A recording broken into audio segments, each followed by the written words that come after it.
Okay, another day, another update po tayo dito sa flood control project ng Pasig and Marikina River Improvements Phase 4.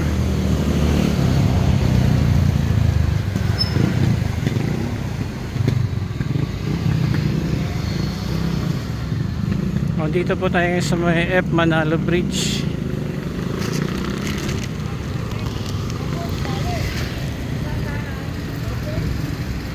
Andito yung mga flood control project. Oh, may ano, may barge na hahakot yata ng ano, lupa. Ayun oh.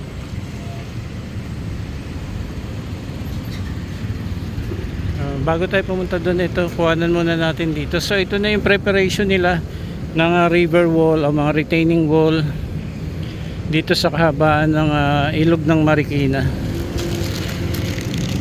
Yung preparation po nila, yung bago sila nagbubuhos ng ano, ng semento. Nakikita po talaga natin na pulido yung gawa.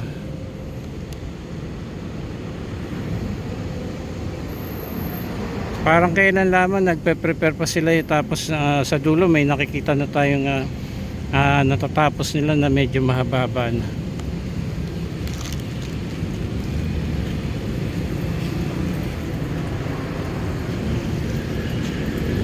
So dito naman sa kabila, ayun oh, mahaba na rin yung river wall na gagawa nila.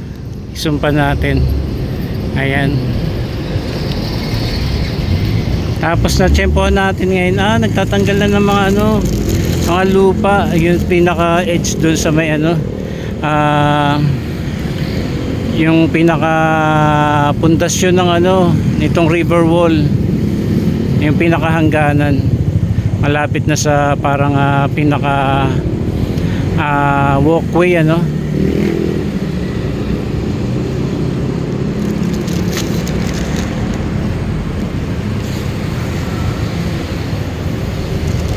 No. So lapit pa tayo doon. So itong F Manalo Bridge, inaayos po ito. Pansamantala lang itong ganito yung itsura. Sa gitna puro ano, sasakyan, tapos sa both na side ay ito may daanan naman para makatawid pa rin.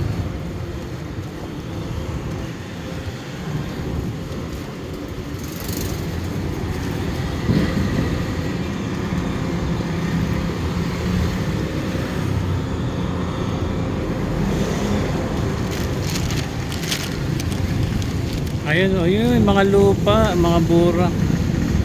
Naghahakot pala rito ngayon. Dredging. Ang ganda na tingnan no. Dati may mga lupa pa rin yan eh. So ngayon tinatanggal na. Ayun o. Sumpa natin.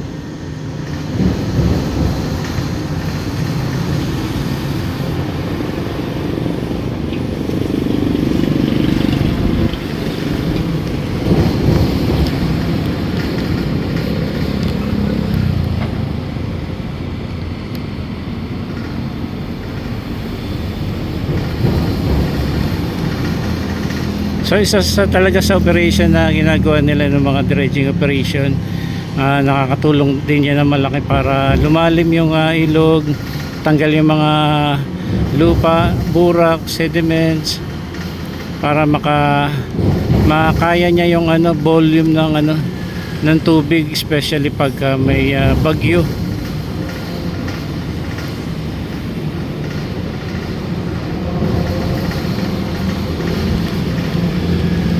Ito malapit na to sa ano sa tulay.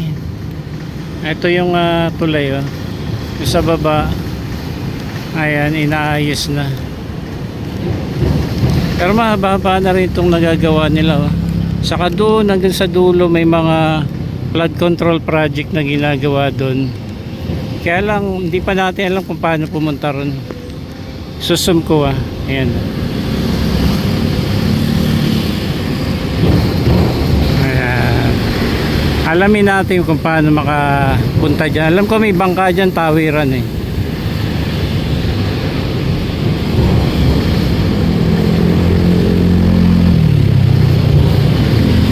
So once again, Japanese contractor yung umahawak.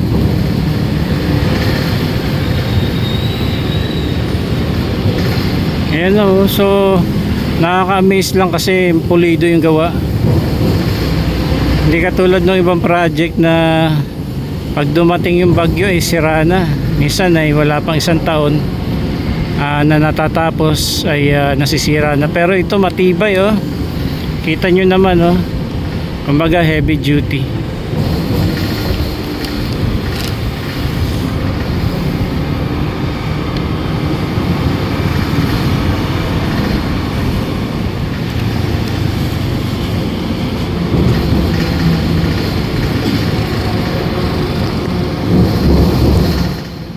Lapit pa tayong konti.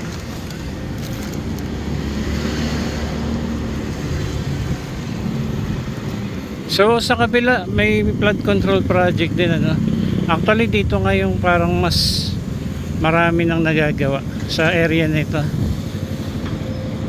Sa F. Manalo Bridge saka sa Circulo Verde Bridge.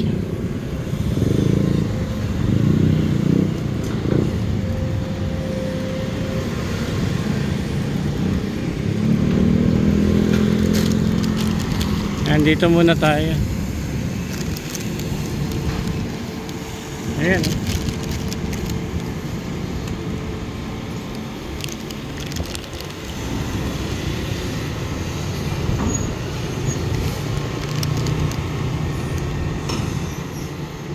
Lalim din yan, no?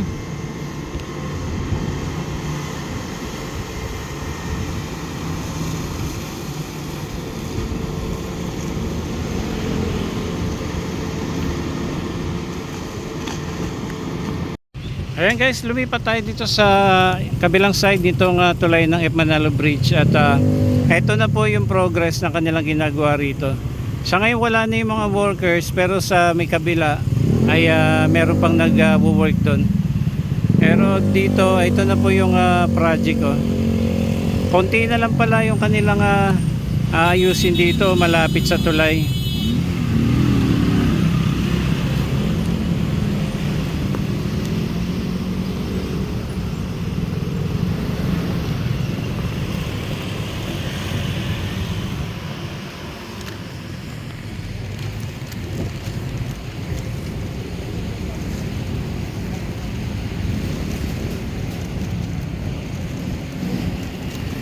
Okay, lakad-lakad po tayo dito sa sa tulay ng F. Manalo Bridge. So dito, mula rito kitang-kita natin yung mga ginagawang project po rito na flood control. Ang pangalan po nito, Pasig and Marikina River Improvement Projects Phase 4. So sa buong kahabaan ng Marikina River, Pasig River, marami po tayong makikitang mga mga flood control project na kung saan Japanese contractor po yung umahawak. Kung saan may magandang feedback, kasi nakikita natin maganda, maayos gumawa, matibay. At saka nakikita po natin kahit may malakas na bagyong dumaraan, talaga nakikita po natin na matatag at matibay, naririyan pa rin, hindi nasisira yung kanilang project. So ito naman yung sa may side dito. Yan, oh. Konti na lang dito sa area, Okay, lumipat naman po tayo dito sa may Obrero. Tawiran po ito papuntang Santolan naman, dyan lamang po sa kabila. Ayun, doon sa may mga nag-aabang. So ito po yung flood control project din dito. Yan, mahaba-haba na rin po pala yung nagawa nila rito. Saka dyan sa kabilang side, oh. Haba nito. So talagang ang mahawak po nito ay mga Japanese contractor, kung kaya't matibay. Alam naman po natin ng lakas ng bagyo nitong mga nakarang araw at yung ibang project sa ibang probinsya ay mga nangasira, no? Pero ito pong project na ang umahawak ay Japanese contractor, matibay. Matibay na matibay po talaga. Good job.